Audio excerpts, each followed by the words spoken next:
सातव्या मुलीची सातवी मुलगी या मालिकेच्या आजच्या भागात आपण पाहणार आहोत. रुपाली मुद्दाम तेजस आणि फाल्गुनीच्या रूममध्ये जाते आणि त्यामुळे तेजस खूप चिडतो. मात्र फाल्गुनी आणि केतकी त्याला शांत राहायला सांगतात. तर रुपाली नाटक करत म्हणत असते की तेजस, तू माझ्यावर एवढा चिडू नको, कारण शेवटी काही झालं तरी मी तुझी आई आहे, मी तुला जन्म दिलाय. आणि मग त्यानंतर ती तेजसला एक गोष्ट सांगायला सुरुवात करते. ती म्हणते की ज्यावेळी तू माझ्या पोटात होता तेव्हा मला 9वा महिना सुरू झाला होता, कधीही डिलेवरी होऊ शकली असती. आणि असंच एके दिवशी तुझे बाबा म्हणजे तो अनिल म्हात्रे त्याच्या मित्रांसोबत बाहेर गप्पा मारत बसला होता. अचानक काय झालं माहीत नाही, पण त्यांच्यामध्ये वादविवाद झाले आणि तुझ्या बाबांनी त्याच्या मित्राच्या डोक्यात काचेची बाटली मारली आणि मग तो सरळ घरी निघून आला. आम्हाला माहीत नव्हतं की काचेची बाटली मारल्यामुळे त्या माणसाचा मृत्यू होईल. आणि मग त्याच वेळी मला अचानक कळा सुरू झाल्या आणि आम्ही हॉस्पिटलमध्ये जाण्यासाठी निघणार इतक्यात पोलीस आमच्या दारात आले. त्यांनी आम्हाला दोघांनाही पोलीस स्टेशनला नेलं. मात्र तुझ्या बाबांच्या खूप ओळखी होत्या, त्यामुळे आम्ही लगेच बाहेर पडलो. आणि मग त्यानंतर मी हॉस्पिटलमध्ये गेले आणि तुझी डिलेवरी झाली. आणि मग ती पुढे हसतच म्हणते की सांगण्याचं तात्पर्य एवढंच, मी तुझ्यासाठी खूप त्रास सहन केला आहे. शेवटी काहीही झालं तरी मी तुझी आई आहे. आणि आता तुला माझ्याबद्दल काय वाटतं त्याने मला काही फरक पडत नाही. आणि ते ऐकून तेजस तिच्यावर अजून चिडतो. मात्र केतकी त्याला सांगत असते की तेजस, तू ऑफिसला जा, हिचं काही ऐकू नको. मात्र रुपाली तिलाच म्हणते की बेवडे, तुला काही घाई आहे, तू तर दिवसभर घरातच बसून असते ना, मग जर त्याने आराम केला तर काय फरक पडतो. मात्र ते ऐकून तेजस अजून चिडतो, पण फाल्गुनी आणि केतकी त्याला शांत राहायला सांगत असतात.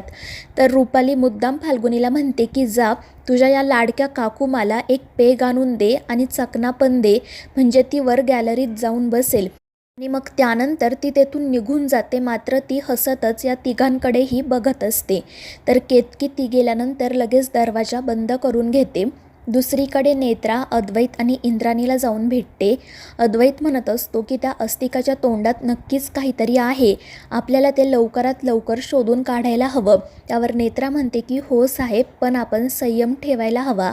त्यावर अद्वैत विचारतो की अजून किती संयम ठेवायचा आहे.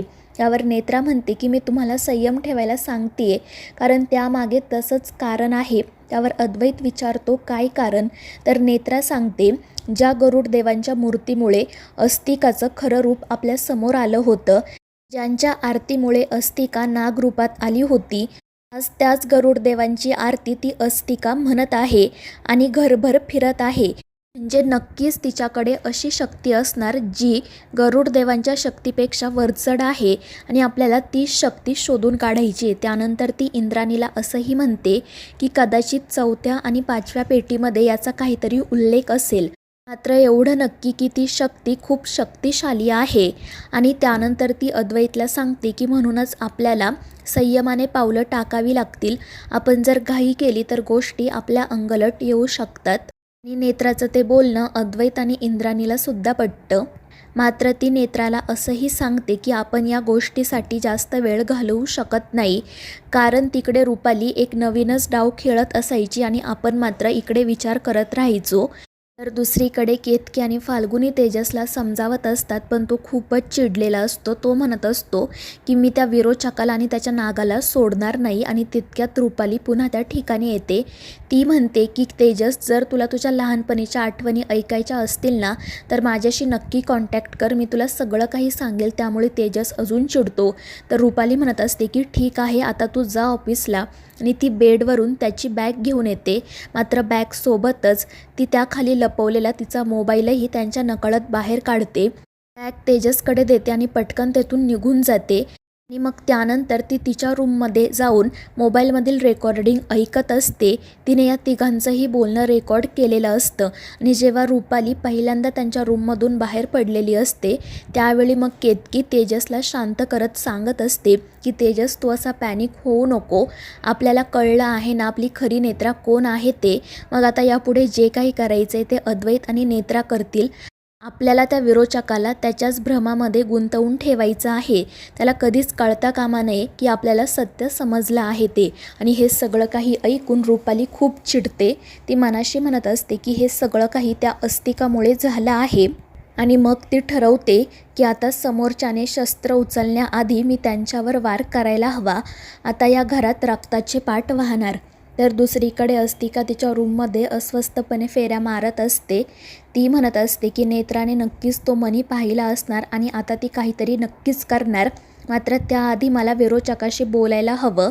गरुड देवापासून माझं रक्षण करण्यासाठी वेगळा काही मार्ग आहे का हे त्याला विचारायला हवं. आणि मग ती तेथून जाण्यासाठी निघते, पण इतक्यात अद्वैत तिथे येतो. तो अस्तिकाला रूममध्ये घेऊन जातो. तो नाटक करत खूप प्रेमाने तिच्याशी नेत्रा म्हणूनच वागत असतो. त्यामुळे अस्तिका खुश होते आणि मग अद्वैत तिला सांगतो की मी आत्ताच इंद्राणी आत्यांसोबत बोलून आलोय आणि त्यांनी मला सांगितलं की आपण अस्तिकाला आत्ताच मारायला नको.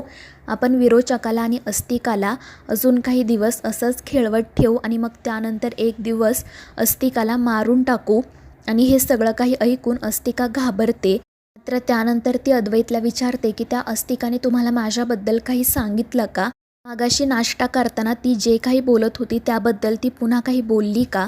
आणि त्यावर अद्वैत नाटक करत म्हणतो की नाही, पुन्हा आम्हा दोघांची भेट झालीच नाही आणि तिने काहीही बोलू दे, पण माझा तुझ्यावर पूर्ण विश्वास आहे.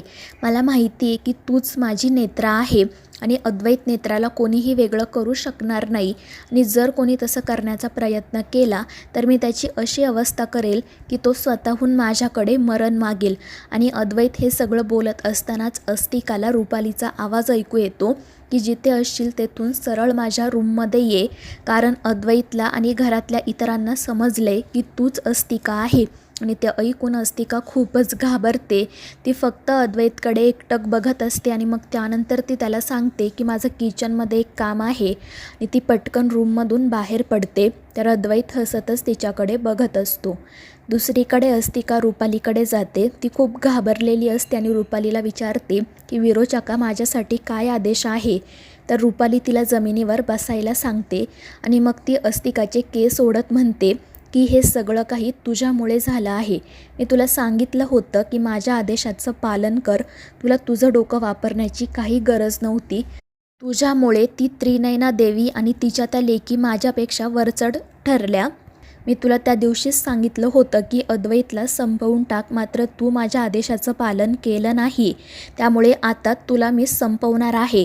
मात्र जर मी तुला संपवलं तर तुला माहिती आहे ना, तुझा पुढचा प्रत्येक जन्म सापाच्या भक्ष्याच्या रूपातच असेल. त्यामुळे आता तू स्वतःला संपव. आणि ती अस्तिकाला तिचा स्वतःचाच गळा दाबायला सांगते. त्यामुळे अस्तिका घाबरते. मात्र रुपाली तिला सांगते की हा माझा आदेश आहे. त्यामुळे मग अस्तिका नाईलाजाने तिचा गळा दाबते. तिचा श्वास गुदमरतो. मात्र ती तरीही म्हणत असते की विरोचका, मला एक शेवटची संधी द्या. त्यामुळे रुपाली म्हणते ठीक आहे, मी तुला शेवटची संधी देते. आता तू मनुष्य रूपात या खोलीतून बाहेर जायचं नाही, नागरूपात इथेच राहायचं. मात्र त्यावेळी अस्तिका तिला सांगते की विरोचका, माझ्या हातून खूप मोठी चूक झाली आहे. आणि ते ऐकून रुपाली अजून चिडते. तर मित्रांनो, या मालिकेच्या पुढील भागांमध्ये आपण पाहणार आहोत अस्तिकाला असं वाटत असतं की जर तिचा आणि अद्वैतचा मृत्यू झाला तर निदान नागलोकात तरी ते दोघेजण एकत्र येतील आणि म्हणून ती अद्वैतसोबत स्वतःलाही संपवण्याचं ठरवते. तर मित्रांनो, या मालिकेच्या पुढील भागांच्या अपडेट्ससाठी आपल्या चॅनेलला सबस्क्राईब करा.